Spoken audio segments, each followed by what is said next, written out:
Mesdames, Messieurs, bonsoir et merci de nous retrouver sur Canal 2 International pour cet autre rendez-vous de l'invité de la semaine qui dévoile cet invité que vous connaissez déjà. C'est la deuxième fois qu'il vient dans ce programme.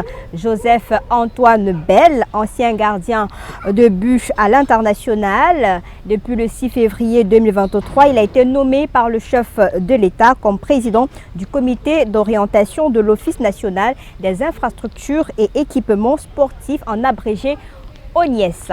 Joseph-Antoine Bell, bonsoir. Bonsoir. Comment vous allez? Très bien. Alors, depuis le 6 février 2023, le chef de l'État vous a porté à la tête du comité d'orientation de l'Office national des infrastructures et équipements sportifs. Quelle était votre première réaction? Quand vous méritez, vous savez que plusieurs comme vous méritent. Et donc, évidemment, lorsque vous êtes choisi, ça ne peut jamais être « oui, il n'y avait que moi ». Non, c'est pas vrai. En plus, vous avez commencé par ça. Moi, le foot m'a tout enseigné. Quand deux équipes rentrent sur le terrain, les deux rêvent de victoire. Donc celle qui gagne peut toujours dire « j'ai mérité », mais il n'y a pas de raison que pour l'une, le ballon ait frappé le poteau et soit sorti, et que pour l'autre, le ballon ait frappé le poteau et soit rentré.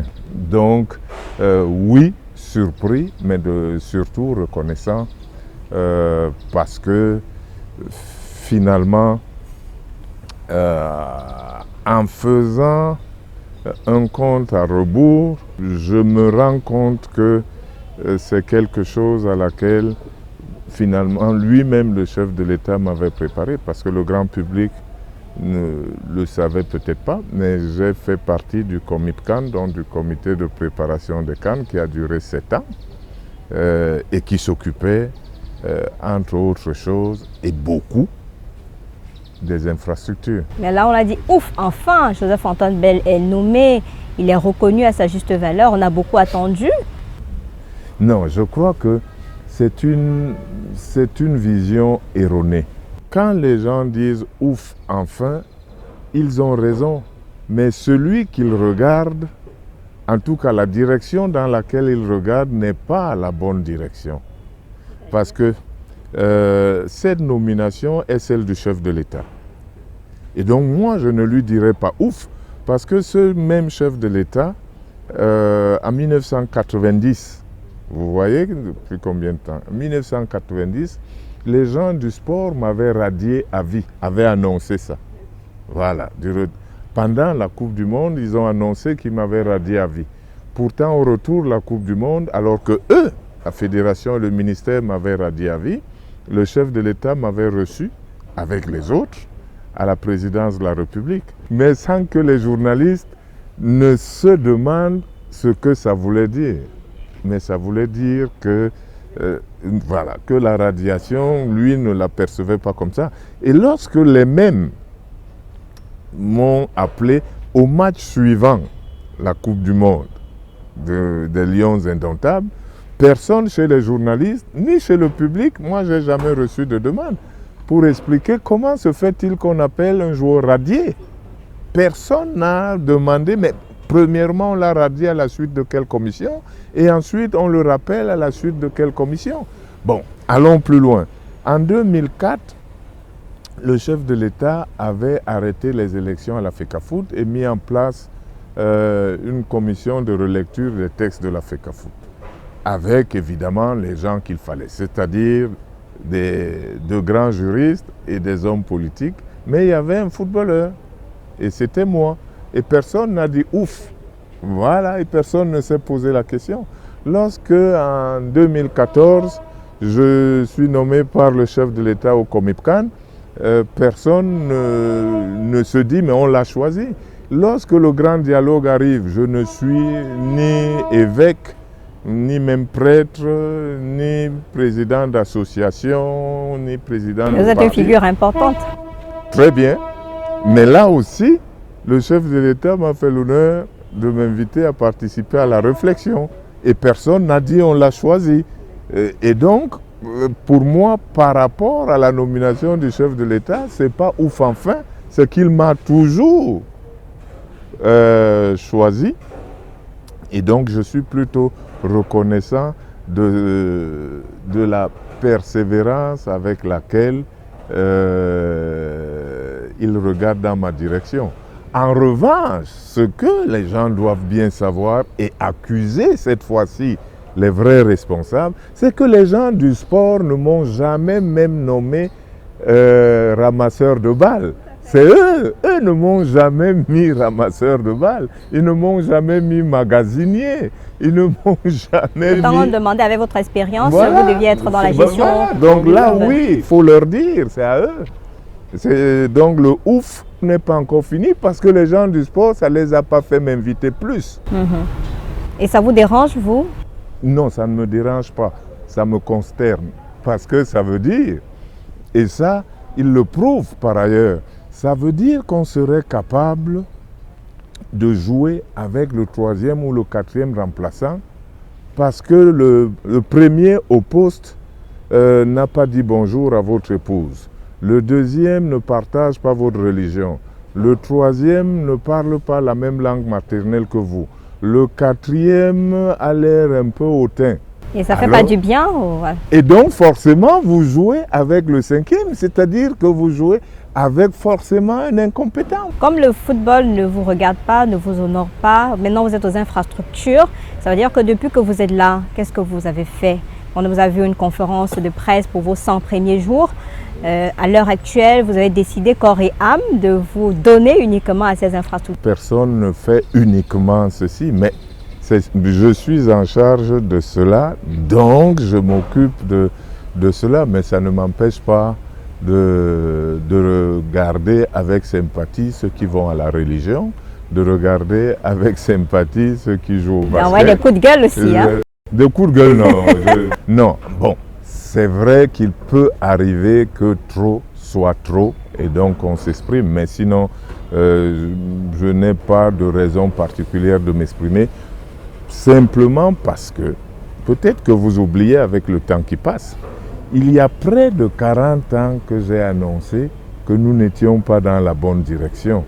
Bon, les gens du... On se souvient. Voilà, les gens du foot ne m'ont jamais posé la question de savoir pourquoi. Et donc, aujourd'hui que tout le monde peut en parler et dire ça ne va pas, ce n'est plus à moi de le dire. Bon, donc je laisse les autres parler. D'accord. Aujourd'hui, quel est l'état des lieux des infrastructures sportives? Je crois que nous nous sommes mis au travail avec l'administrateur et l'administrateur adjoint, que nous avons commencé avec les moyens du bord, parce que vous savez très bien que l'ONIES a été créée, donc la feuille est blanche.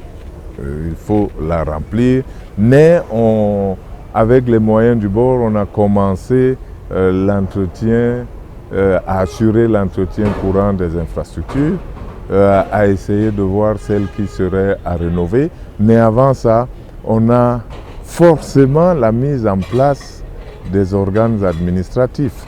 Je vais donner un exemple. Tant que j'étais chez moi à m'occuper de mes affaires, épervier était le nom d'un oiseau.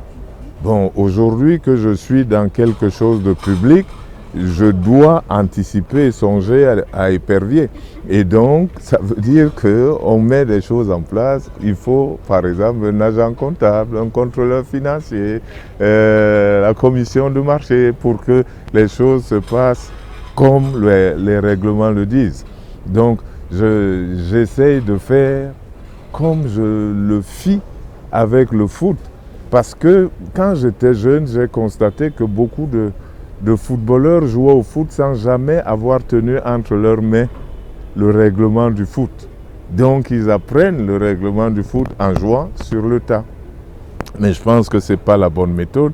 Ça vous fait passer quelquefois pour un demeuré, parce que vous dites une chose qui n'est pas vraie, simplement parce que vous faisiez comme ça au quartier.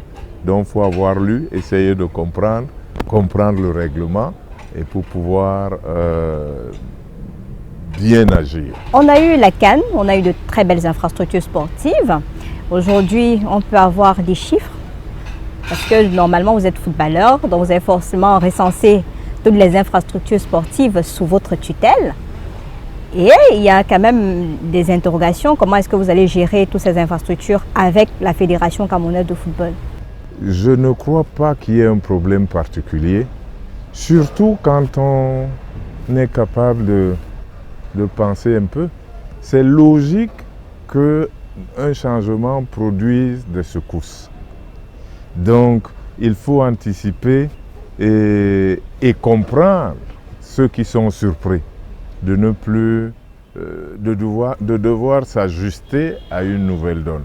Maintenant, nous, à l'ONIES, on sait très bien que par rapport à tous les Camerounais potentiels utilisateurs des infrastructures, nous devrons procéder avec pédagogie pour commencer, pour que les gens comprennent de quoi il s'agit.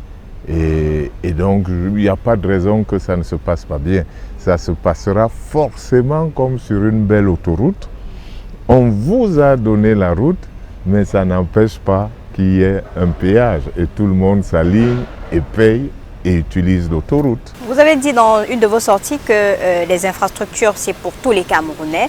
Donc ça veut dire que si Pierre joue à son championnat de vacances ou si Pierre joue à son mariage, à son concert, est-ce que je peux venir à l'ONIES récupérer ces infrastructures? Récupérer, non, parce que vous ne les emporterez jamais chez vous. Vous pouvez venir les solliciter. Maintenant, les conditions font que vous-même, vous allez juger si votre championnat de vacances peut se jouer là. Comment vous pensez rentabiliser donc cela? D'abord, je crois qu'il faudra préciser que la rentabilisation n'est pas que financière. Lorsque le chef de l'État a pensé à doter le Cameroun de toutes ces infrastructures, il n'a pas calculé que ces infrastructures devaient rapporter de l'argent pour enrichir l'État du Cameroun. En revanche, ces infrastructures doivent être rentables sous une autre forme. Parce que pour être productif à votre travail qui n'est pas le sport, vous devez être en bonne santé, vous devez être de bonne humeur et ces infrastructures contribuent à la bonne santé des gens, à la bonne humeur de tous. C'est quand même des millions. D'abord ça, oui, mais bien sûr. Été dépensé, on voudrait que ça puisse permettre. Madame Piégeot, vous avez une très jolie montre et une très jolie robe, mais ça vous apporte quoi? Ça ne vous rapporte pas financièrement, ça vous rapporte simplement d'être d'abord de bonne humeur parce que vous êtes assuré d'être belle. Voilà, vous vous sentez belle, ça vous permet de venir là et de vous adresser aux millions de téléspectateurs de Canal 2 International avec assurance. Donc les infrastructures, ce n'est pas d'abord pour gagner de l'argent. J'ai parlé de l'autoroute tout à l'heure. Une autoroute, ce n'est pas fait pour gagner de l'argent, c'est pour les usagers. C'est le bien-être des usagers qui circulent dans de bonnes conditions et qui, avec ça, vont être productifs ailleurs. Et donc, l'autoroute, en réalité, sera rentable de deux manières. Premièrement, en mettant les gens à l'aise et deuxièmement, sur la durée, en remboursant avec intérêt ceux qui ont investi au départ. Et c'est la même chose pour nos infrastructures. Oui, les gens payent, vous devez le comprendre, vous devrez payer. Les usagers payent. Celui qui n'utilise pas ne payera pas. Celui qui n'emprunte pas l'autoroute n'a pas de péage. Mais celui qui vient utiliser les infrastructures devra contribuer à l'entretien de ces infrastructures. Oui, justement, parce que ce sont des chefs-d'œuvre qui nécessitent un entretien assez important. Est-ce que vous travaillez déjà dessus? Parce que quand on regarde Rumdeadja, Olembe et tous les autres stades, ça nécessite véritablement un entretien permanent. Oui, et des moyens aussi. Mais c'est pour ça que les utilisateurs doivent contribuer.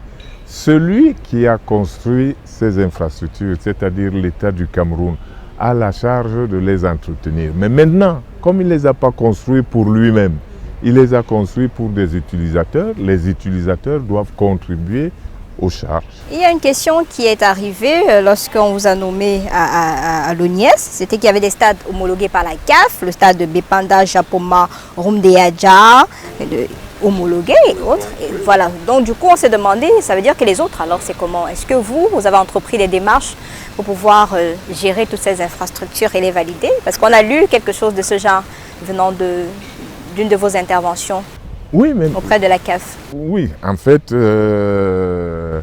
la CAF avait sorti à un moment une liste de stades homologués et certains de chez nous n'y figuraient pas. Donc j'ai voulu comprendre un peu ce qui s'était passé. Bon, bah, voilà. Mais en réalité, la CAF, puisque vous parlez d'elle, mais les infrastructures sont pour tous les Camerounais et tous les Camerounais ne sont pas affiliés à la CAF. Donc vos infrastructures sont pour vous. Maintenant, la CAF, c'est pour le football. Et c'est pour le football officiel, c'est-à-dire celui de la FECAFOOT. Et en dehors de l'aura et de l'équation personnelle, logiquement, normalement, l'interlocuteur de la CAF au Cameroun, c'est la FECAFOOT. Donc c'est la FECAFOOT qui remplit des formulaires et qui donne des informations sur ces infrastructures et qui permettent à la CAF de dire à ce niveau d'information, ce stade est homologué, à ce niveau d'information, celui-là ne l'est pas, à ce niveau d'information, on aimerait plutôt aller vérifier, bon, donc voilà. Mais aujourd'hui, il faut que tout le monde sache, la fédération la première, et la CAF ensuite bien sûr, que tous les stades qui ont servi pour la CAN sont dans l'état où la CAN les a laissés. C'est-à-dire qu'ils peuvent encore servir pour des matchs CAF. Joseph Antoine, est-ce que vous avez fait le tour de toutes vos infrastructures sportives? Non, de toutes les infrastructures sportives, non, heureusement. Des stades, oui, je connais les stades. Depuis votre fonction, et puis non, pas encore, mais nous avons maintenu en place le personnel qui y était. Donc nous sommes au courant de ce qui se passe dans chacun des stades et nos directives sont arrivées dans chacune des infrastructures. Maintenant, vous savez, je parlais tout à l'heure de la mise en place de services administratifs et tout ce qui va avec. Services administratifs, vous imaginez bien que le budget va avec. Donc c'est maintenant que nous allons obtenir le budget qui va permettre que, d'abord d'un côté, il va falloir pour tout le monde officialiser la liste des infrastructures concernées.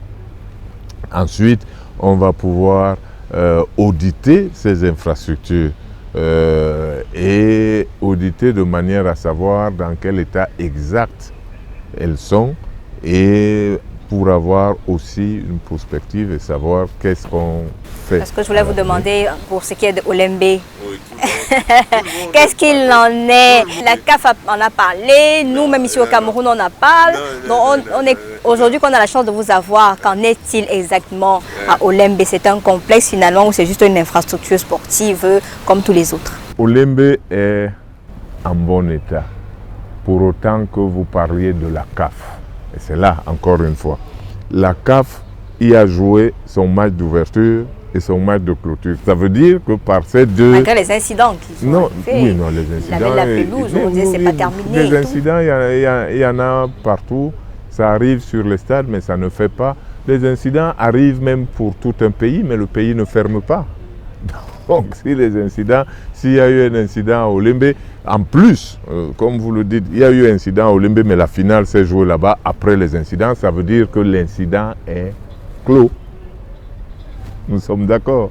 Bon, donc maintenant, pour la suite, ce qu'il faut comprendre, c'est qu'effectivement, Olembe Stadium, Olembe CAF, Olembe FECAFOOT est prêt. Ce qui n'est pas achevé, c'est Olembe Complexe. Olembe Complexe veut dire le supermarché qui est prévu, la piscine qui est prévue, les salles de cinéma, qu'est-ce que j'oublie encore?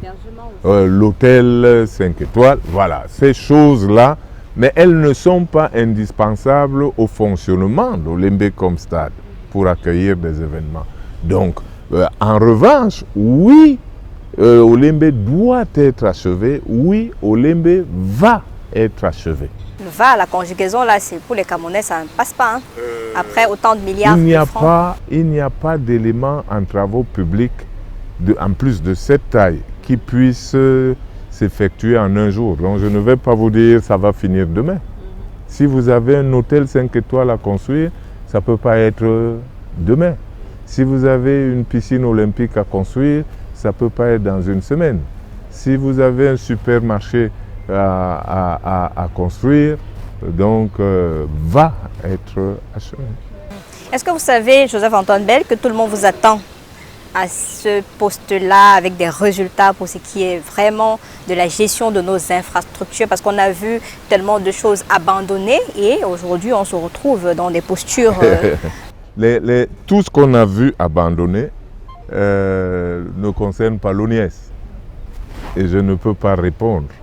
Nous, on a les infrastructures sportives et il n'y a pas de raison qu'elles soient abandonnées, sauf si vous ne voulez pas vous en servir. Mais vous ne voulez pas vous en servir, vous voulez aller sur Mars pour organiser vos événements? Non. Et précisément, si on a dédié un organisme, c'est bien pour pouvoir s'en occuper au plus près. C'est comme ça qu'il faut interpréter cela. Il faut d'ailleurs interpréter la création de l'ONIES comme étant une oreille très attentive que le chef de l'État a prêtée aux préoccupations des Camerounais. Parce que moi, je les entendais, tout le monde, oui, on se plaignait qu'on va faire et tout. Maintenant, on vous a dit, voilà, on vous a on aurait dû laisser ces stades-là aller construire les hôpitaux et tout. Il faudrait donc que... parce que dans les autres pays où il y a les stades, il n'y a pas les hôpitaux. Au Cameroun, on aime bien opposer les uns aux autres. Comme ça, dès qu'on parle de football, on va opposer le football féminin au football masculin.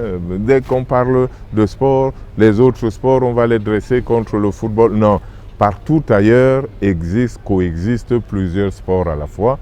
Partout ailleurs coexistent plusieurs activités. Donc les hôpitaux n'empêchent pas qu'il y ait des stades de football et les hôpitaux n'empêchent pas qu'il y ait des lycées. Les lycées n'empêchent... Il faut une opération marketing derrière toutes ces infrastructures-là pour permettre... Vous êtes déjà venu.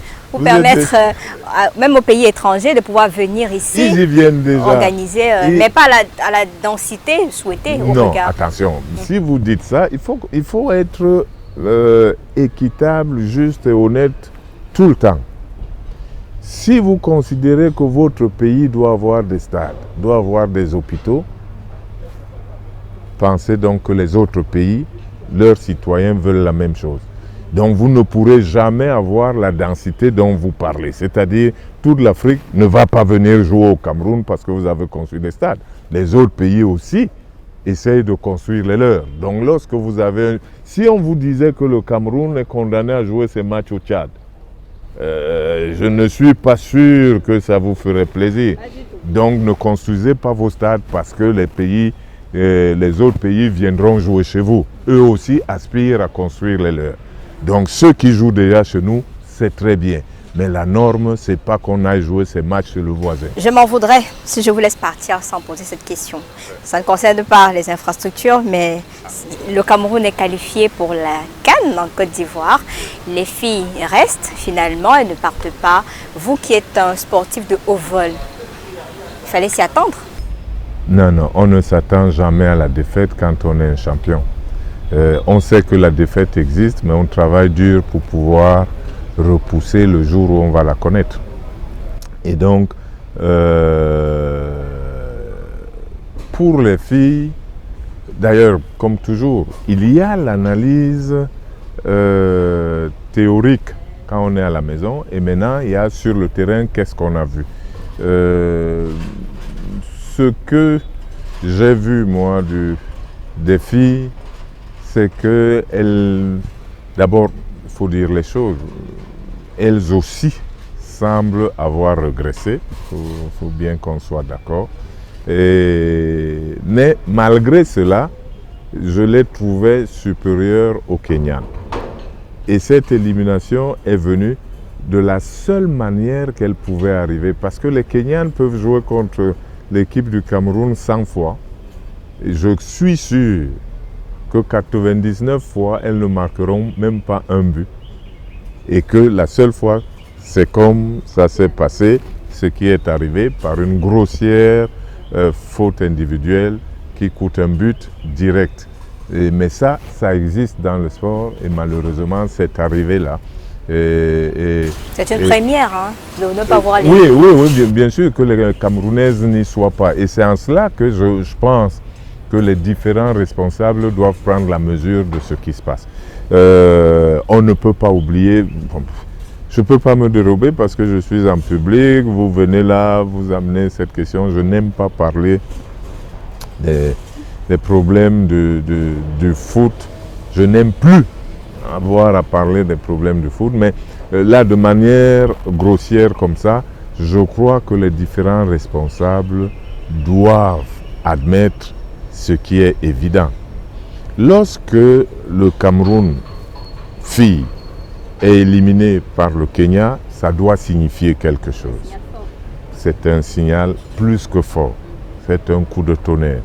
Lorsque le Cameroun garçon, l'authentique Lions indomptables, est dans un groupe de 3 qui qualifie 2 et qu'à la dernière journée, on en est à se demander si on va être qualifié, que les 2 autres adversaires s'appellent Namibie et Burundi. Si vous ne prenez pas conscience, c'est que vous êtes sourd, muet, aveugle, autiste et tout, sans que ce soit une injure pour l'un ou l'autre. C'est juste un constat. Mais sauf qu'on part en Côte d'Ivoire, c'est l'essentiel, non? Oui, si c'est comme ça que nous faisons depuis 40 ans et que nous régressons progressivement jusqu'à arriver à cette situation d'un groupe de 3 qui qualifie 2 et qu'on ne soit pas sûr de se qualifier. Si nous continuons à nier en disant simplement on est qualifié et ça va, en sport, je regrette, moi, ce n'est pas ce que le sport m'a appris. Qu'est-ce qu'on doit y faire alors, puisqu'on va déjà là-bas, il y a des grosses équipes? Non, mais pas qu'une grosse...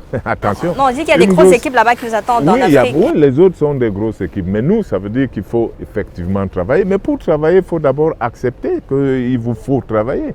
Il faut accepter qu'il y a un problème. Ce que le sport vous enseigne, c'est d'accepter que votre adversaire est fort avant de dire comment on va contourner pour le battre. Donc là, par exemple, je viens de vous présenter, vous réveiller, parce que ça, c'est des choses que vous voyez, vous aussi. C'est vous qui avez dit, c'est la première fois que le Cameroun fille n'est pas qualifié. Si on dit ça arrive, bon, on continue comme ça. Et puis, le corps humain s'habitue à tout. Donc, bientôt, nous serons habitués à ne plus nous qualifier. Pour un grand pays que vous avez porté, il y a plusieurs années... J'ai bien porté un short ou un maillot. Bon, les filles portent le même, mais j'allais dire que je n'ai jamais porté la jupe, donc je n'ai pas joué pour l'équipe fille. Ou non, je n'ai pas joué pour l'équipe fille, c'est ça que je voulais vous dire. Vous restez une légende, Joseph-Antoine Bell, un trésor pour le Cameroun, un trésor même pour l'image de notre pays. Et notre souhait, c'est que votre touche puisse impacter la gestion des infrastructures sportives au Cameroun. Nous vous souhaitons beaucoup de courage et bonne chance dans un Cameroun qui n'est pas du tout évident lorsqu'on est nommé à un poste de responsabilité. Les victoires sont toujours le résultat d'un travail d'équipe et moi, le chef de l'État m'a nommé en même temps que 2 autres personnes et 2 personnes formidables, 2 personnes remplies de compétences. Et par la suite, les différents ministères ont proposé des membres qui sont tous tout aussi compétents, des gens indiqués, et je crois que nous ferons du bon travail. Ça va continuer comme ça, à aller jusque dans les infrastructures pour avoir des gens qui se mettent au travail et qui comprennent l'intérêt de tous, parce que ce travail n'est pas une affaire de Joseph-Antoine Bell.